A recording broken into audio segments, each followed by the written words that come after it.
विश्व का कल्याण करने वाला, संपूर्ण जगत का उद्धार करने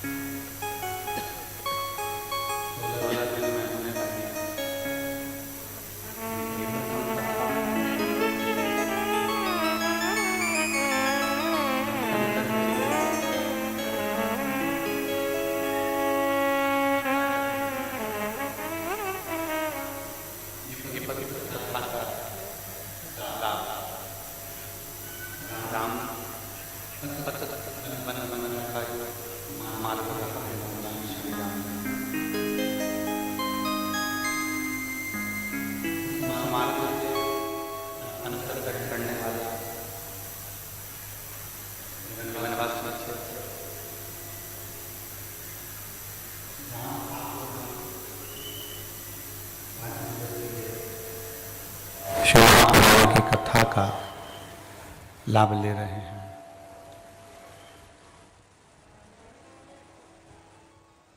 पांच दिन में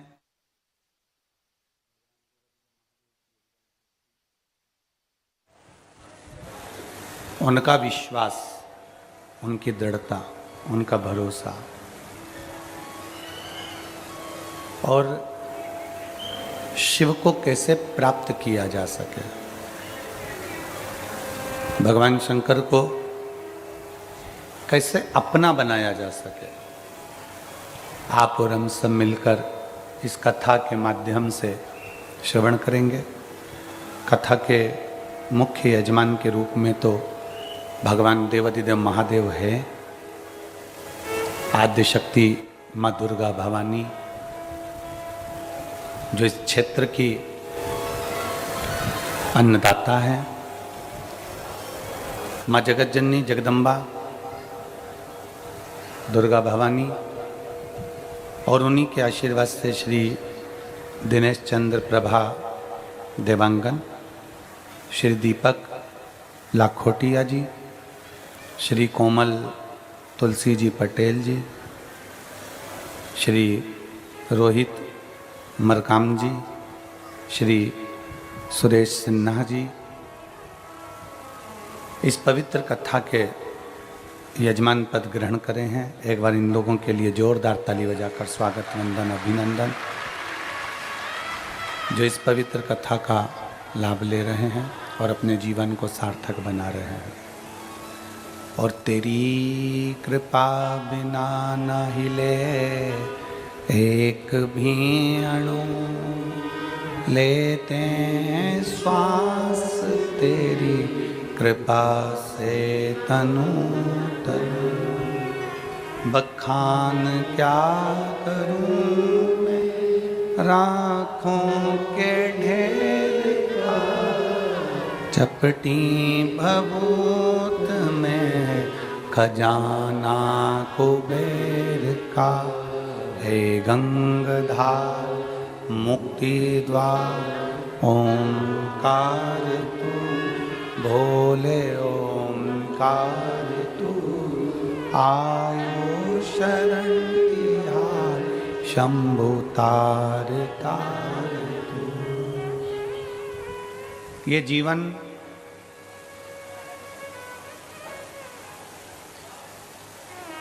मानव का देह, मानव का शरीर, मनुष्य का ये देह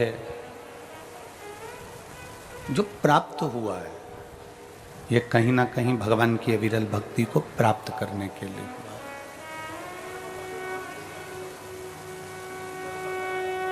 बार बार जन्म लेना, बार बार मृत्यु होना, फिर जन्म लेना, फिर मृत्यु होना, ये तो चलता रहा।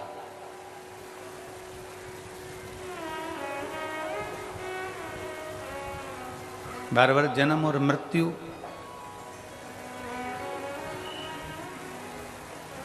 बार बार जन्म और मृत्यु का क्रम तो चलता रहा, पर उस जन्म और मृत्यु के प्रपंच से हम निकल जाएं, उस जन्म और मृत्यु के जाल से हम बाहर निकल जाएं और भगवान की अविरल भक्ति हमारे भीतर प्रवेश कर जाए। ये 5 दिन की जो कथा है, ये पंचम इंद्रियों को हम भगवान शिव तक छोड़ दें।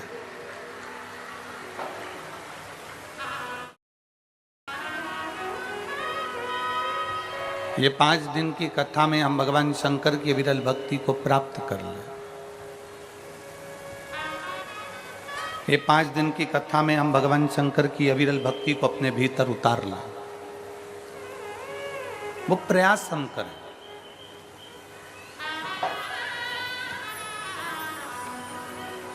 शिव भक्ति हमारे भीतर कैसे आ सकती है? शिव भक्ति हमारे भीतर हम कैसे प्रवेश करा सकते हैं? उसका हम प्रयास करें। और देखिए, शिव कथा कोई साधारण सी कथा नहीं है। इसमें बाबा आपकी पूरी पूरी परीक्षा लेता है और परीक्षा के साथ में ये कथा सफल हो पाती है, तब ये कथा पहुंच पाती है। पूर्ण परीक्षा। और हमने पहले भी कथा में कहा, परीक्षा लेगा भोलेनाथ और प्रतीक्षा करना तुम। परीक्षा अगर वो ले रहा है तो प्रतीक्षा तुम्हें करना है, तुम्हें इंतजार करना है कि मेरा बाबा संभाल लेगा, मेरा बाबा कर लेगा, मेरा बाबा संभाल लेगा। परीक्षा वो लेगा पर प्रतीक्षा तुम्हें करना। उस प्रतीक्षा को थोड़ा सा इंतजार को बढ़ा लो। और मैंने तेरे ही भरोसे बाबा, तेरे ही भरोसे हवा बिच उड़ती जावांगी। बाबा डोर हत्तो चढ़ी ना मैं कटी जावांगी। भोले मैं तेरी शंभो मैं तेरी। अपने विश्वास को दृढ़ बनाना है हमको, अपने भरोसे को दृढ़ बनाना है हमको। और जब हमारा विश्वास, हमारा भरोसा दृढ़ होगा तो शिव को मिलने में देरी नहीं होगी। अभी चल रहा है श्राद्ध पक्ष।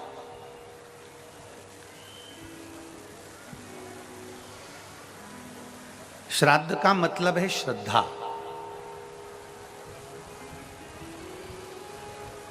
अपने गुरु, अपने माता पिता, अपने पूर्वजों के प्रति, अपने गुरु के प्रति, अपने घर के बड़ों के प्रति, अपने बड़े आदरणीयों के प्रति आपकी कितनी श्रद्धा है?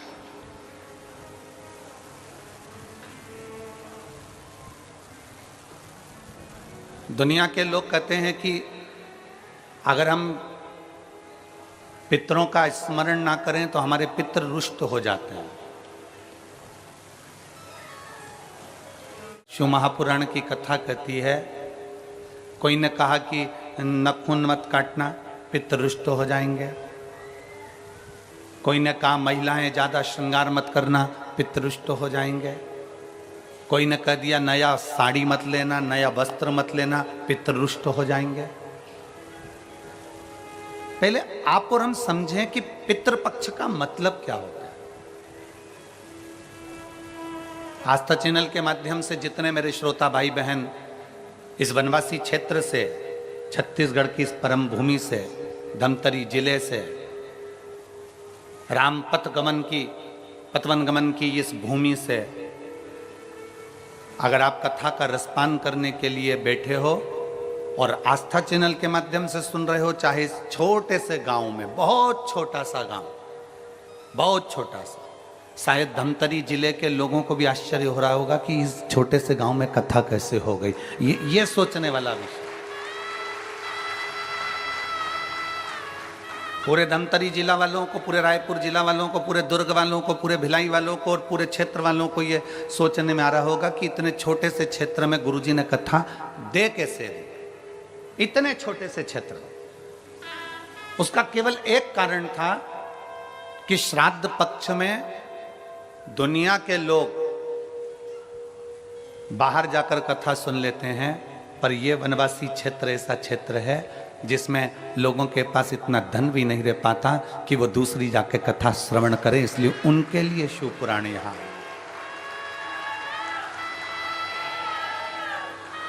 ये कथा उनके लिए आई है जो अपने गांव से बाहर निकलना, जिन्होंने कभी ट्रेन का साधन नहीं देखा, जिन्होंने कभी कोई बड़े शहर में जाने से भी भय लगता है, ये कथा उनके लिए आई है। और जितने टीवी चैनल के माध्यम से कथा सुन रहे हैं, जितने आस्था चैनल के माध्यम से कथा सुन रहे हैं, आप ये मानकर चलो इस कथा के यजमान आप सब हैं और पूरा ये धमतरी क्षेत्र है। केवल एक यजमान नहीं, इसके आप सब यजमान। इसलिए भाव से, दिल से कथा का तत्व ग्रहण करिए। पितृपक्ष को हम समझें। किसी ने कहा नखून मत काटना, किसी ने कहा नया कपड़ा मत लेना, पितृपक्ष में 16 दिन नए कपड़े नहीं लेना चाहिए। कोई कहे ये नहीं करना चाहिए, कोई कहे मकान का मुहूर्त, कोई कहे ये मुहूर्त, कोई कहे वो मुहूर्त, कोई कहे अच्छा काम करने के लिए मत जाओ, अच्छा मंगल कार्य के लिए आगे मत बढ़ो। शिव महापुराण की कथा कहती है कि पितृ बुरे नहीं होते हैं, पितृ बुरे नहीं होते हैं। आज लोगों के मन में बड़ा भय हो जाता है। व्हाट्सएप खोलो, फेसबुक खोलो तो ब्राह्मणों के लिए लोग कमेंट्स करना प्रारंभ कर देते हैं कि अब श्राद्ध पक्ष चालू हो गया, ब्राह्मण जीमने के लिए जाएंगे। कोई ब्राह्मण की तुलना कौवे से कर देता है, कोई कुछ कह देता है, कोई कुछ कह देता है। ना,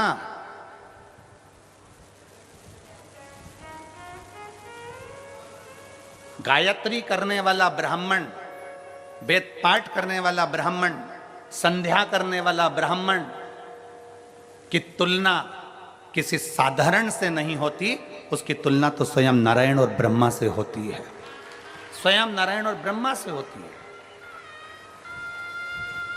किसी ने कहा कि तुम अभी नया वस्त्र मत लो, पितृपक्ष चल रहा है,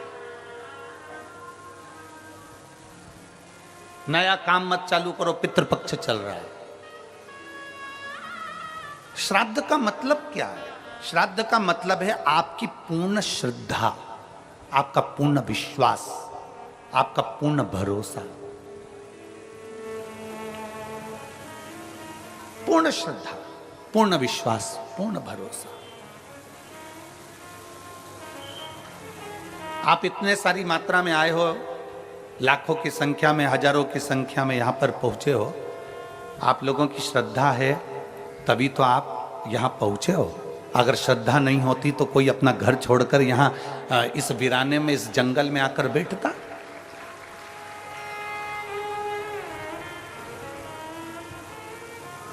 इस वीराने में, इस जंगल में कौन आता?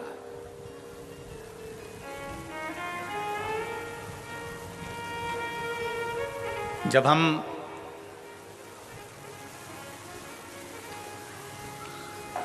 कल इस पवित्र भूमि पर आए छत्तीसगढ़ की, और इस कांटा कुणी गांव में के अंतर्गत हम यहाँ पहुँचे। जब हम आ रहे थे तो जंगल का रास्ता था, ना इधर मकान दिख रहे थे ना उधर मकान दिख रहे थे, और हमें जो लेकर गाड़ी चला कर आ रहे थे कृष्ण कन्हैया सारथी,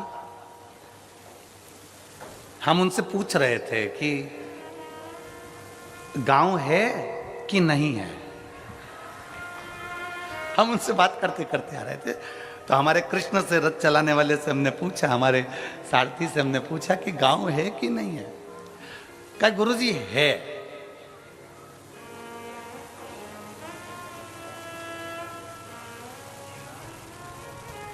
हमने पूछा कितना बड़ा है, तो वो बोला जहां से चालू होगा वहीं विराम हो जाएगा। हमने कहा ठीक है। आज सबसे बड़ी प्रसन्नता का विषय इस भूमि पर यह है कि इस भूमि से मेरे राम अयोध्या चलकर निकलकर लंका के लिए गए थे, लंका के लिए गए। हमसे कई लोगों ने कहा कि आप धमतरी की कहीं हम व्यवस्था कर देते हैं, धमतरी रुक जाओ, पास में ही है, 15 किलोमीटर 16 किलोमीटर दूरी पर है, फिर कोई कांकेर वहाँ रुक जाओ, वहाँ पर व्यवस्था हो जाएगी, वहाँ रुक जाओ, वहाँ व्यवस्था हो जाएगी। हमने कहा नहीं, हमको तो इसी गांव में रुकना है जिस गांव में मेरे राम जी रुक कर गए थे, जिस गांव से मेरे राम जी निकल कर गए थे, हमें तो वहीं रुकना, हमें वहीं रुकना। आप तो बस भगवत भजन का आनंद है, यहाँ सुख है। हमें इस मार्ग से जो भक्ति है वो जनमानस तक भेजना है। और ये कथा जो वनवासियों के बीच में आई है, ये कथा जो जनमानस के बीच में आई है, उसका एक आनंद हो।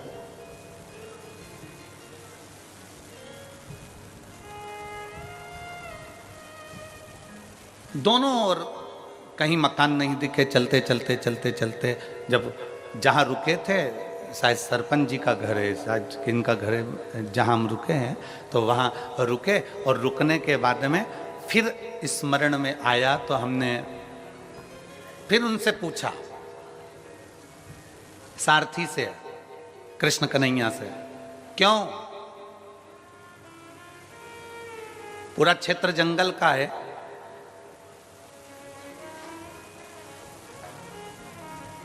पंडाल में शिव भक्त पहुंचे कि नहीं पहुंचे? अरे गुरुजी, वो तो 3 दिन पहले से ही पहुंच गए थे, तो 3 दिन पहले से ही पहुंच गए।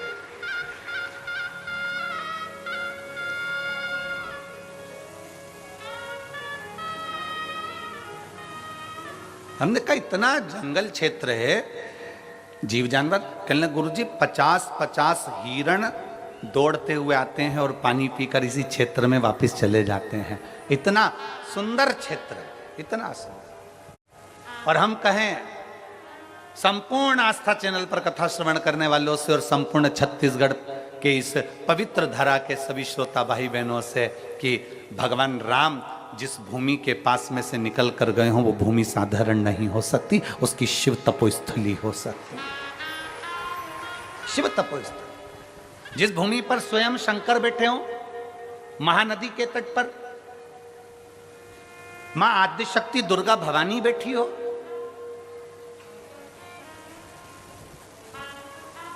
वो भूमि साधारण नहीं। एक विश्वास के साथ कथा सुनो।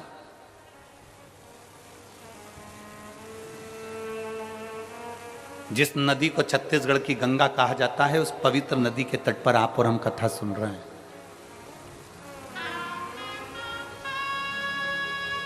एक मन में विश्वास रखकर, श्रद्धा। श्राद्ध का मतलब पितर आपका बुरा करेंगे, ये श्राद्ध का मतलब नहीं है। पितर आपका बुरा करेंगे, ये श्राद्ध का मतलब नहीं है। पितर आपको श्राप देंगे, ये श्राद्ध का मतलब नहीं है। ये पितृपक्ष का मतलब नहीं है।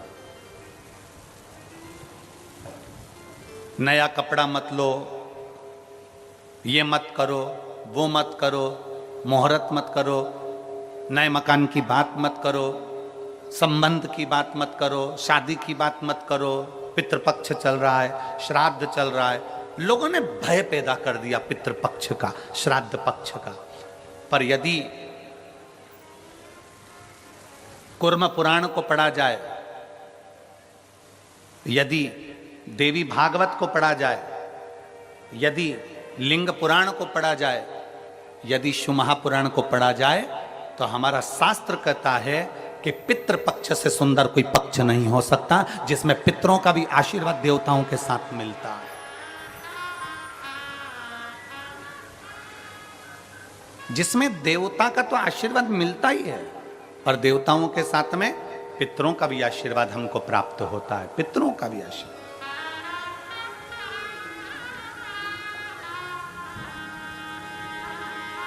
पितरों का भी वर हमें प्राप्त होता है।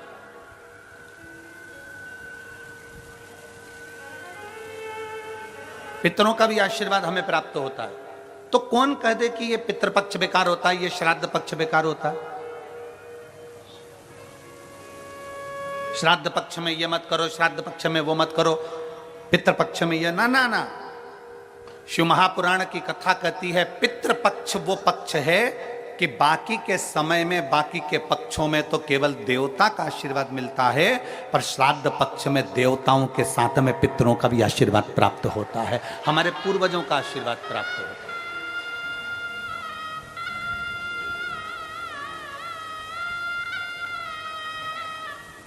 श्राद्ध का मतलब है श्रद्धा।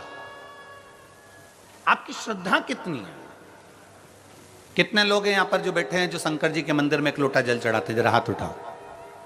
सब चढ़ाते हो? रख लो, वापिस रखो, वापिस रखो। और कितने लोग हैं जिन्होंने अपनी अड़ोसन, पड़ोसन और पीछे वाली धड़ोसन, इन सबसे कहा कि एक लोटा जल चढ़ाया करो? वो हाथ उठाओ जरा, उठाओ जरा हाथ। हाँ ठीक है, रखो रखो। आप लोगों ने कभी तो कहा होगा अपनी पड़ोसन को, अपनी अड़ोसन को और पीछे वाली धड़ोसन को कि शिव मंदिर जाया करो, शंकर को एक लोटा जल चढ़ाया करो, शिव स्तुति करा करो, शंकर का स्मरण करा करो, शंकर की भक्ति करा करो, सारी समस्या का हल। जरा जम के बोलो, सारी समस्या का हल बोल बम का नारा है।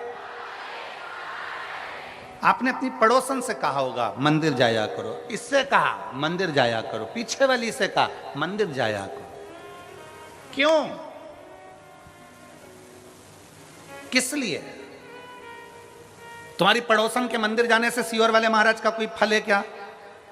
तुम्हारी पड़ोसन के मंदिर जाने से सीहोर वाले महाराज को कुछ मिलने वाला है क्या?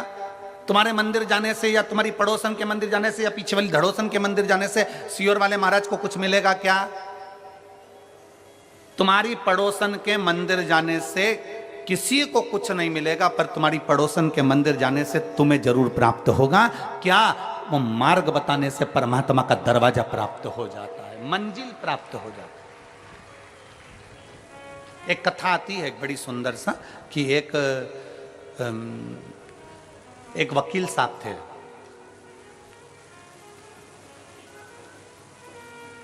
और वकील साहब,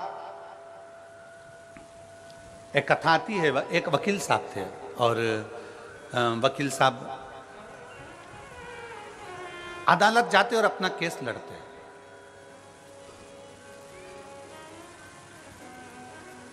एक गांव का व्यक्ति शहर में आया, अपने लड़के का पता पूछ रहा। और गांव का व्यक्ति शहर में आया और अपने लड़के का पता पूछ रहा। लड़के का पता पूछा वकील साहब। वकील साहब को वो पहचानता नहीं है। बहुत गांव का व्यक्ति था, जैसे अभी हमने कहा कि कई लोग ऐसे हैं, वनवासी क्षेत्र के कई लोग ऐसे हैं जिन्होंने अभी तक ट्रेन में भी नहीं बैठे होंगे, डरते हैं ट्रेन में बैठने से। बुजुर्ग पुराने आज भी बड़े बड़े शहर में नहीं पहुंच पाते।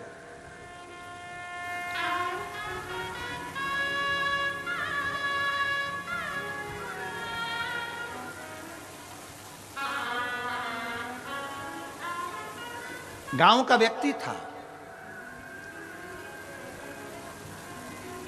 और गांव का व्यक्ति, बुजुर्ग व्यक्ति शहर में आया। वकील साहब केस लड़ रहे थे और केस हार गए। हार कर बाहर खड़े थे अदालत के बाहर।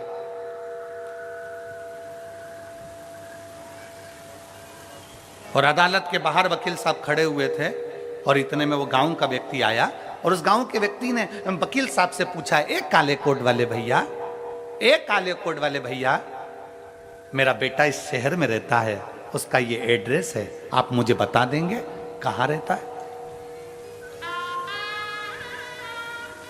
एक काले कोट वाले भैया, मेरा बेटा यहां शहर में रहता है, आप जरा एड्रेस बता दोगे? ये एड्रेस आप बता दोगे? वकील साहब ने उस गांव के व्यक्ति से बात नहीं करी और उसको कहा, भाग यहां से, चल भाग यहां से।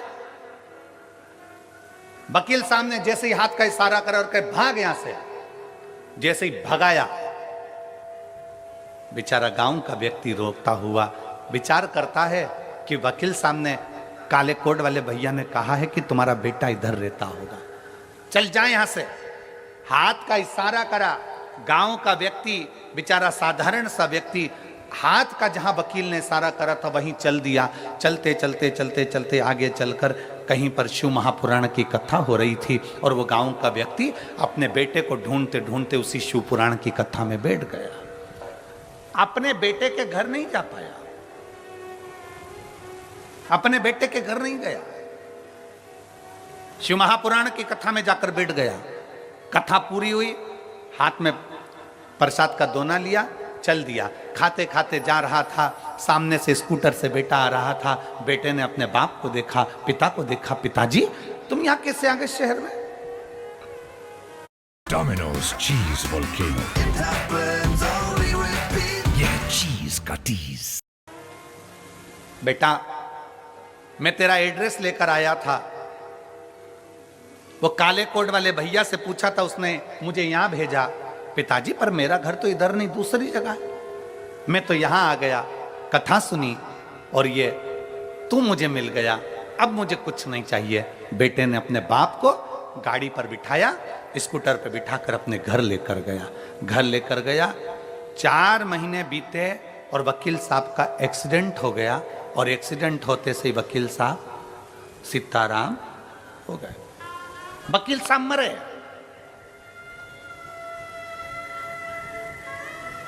ऊपर गए, धर्मराज ने कहा कौन आया है? कि ये आया है काला कोट। वकील साहब सामने खड़े थे, सामने खड़े थे।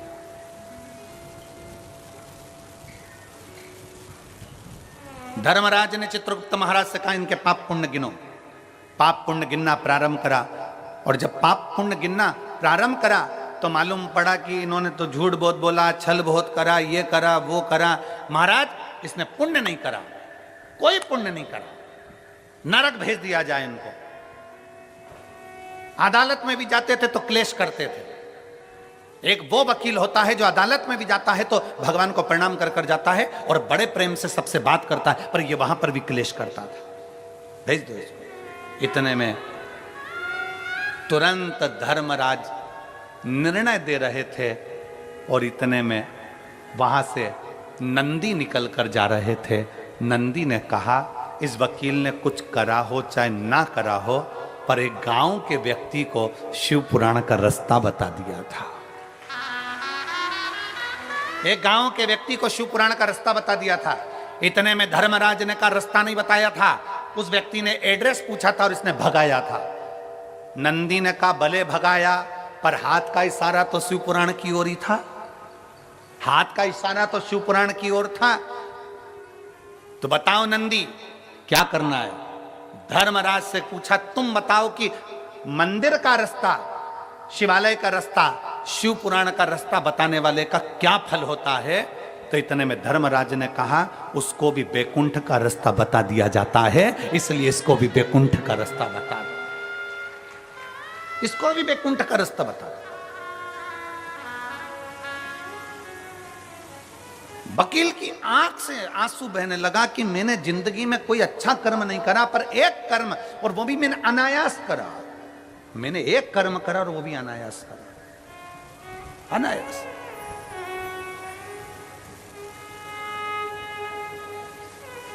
कांटाकुर्डी के धमतरी जिले के इस छोटे से ग्रामीण क्षेत्र में अगर ये 5 दिवसीय की कथा चल रही है तो पूरे धमतरी जिले को बड़ी प्रसन्नता होना चाहिए कि हमारे शिव हमें मंजिल बताने के लिए आए हैं, हमारे शंकर हमें मंजिल बताने के लिए आए हैं। आज हमारा कितना सौभाग्य है, आज हमारा कितना कितना कितना आनंद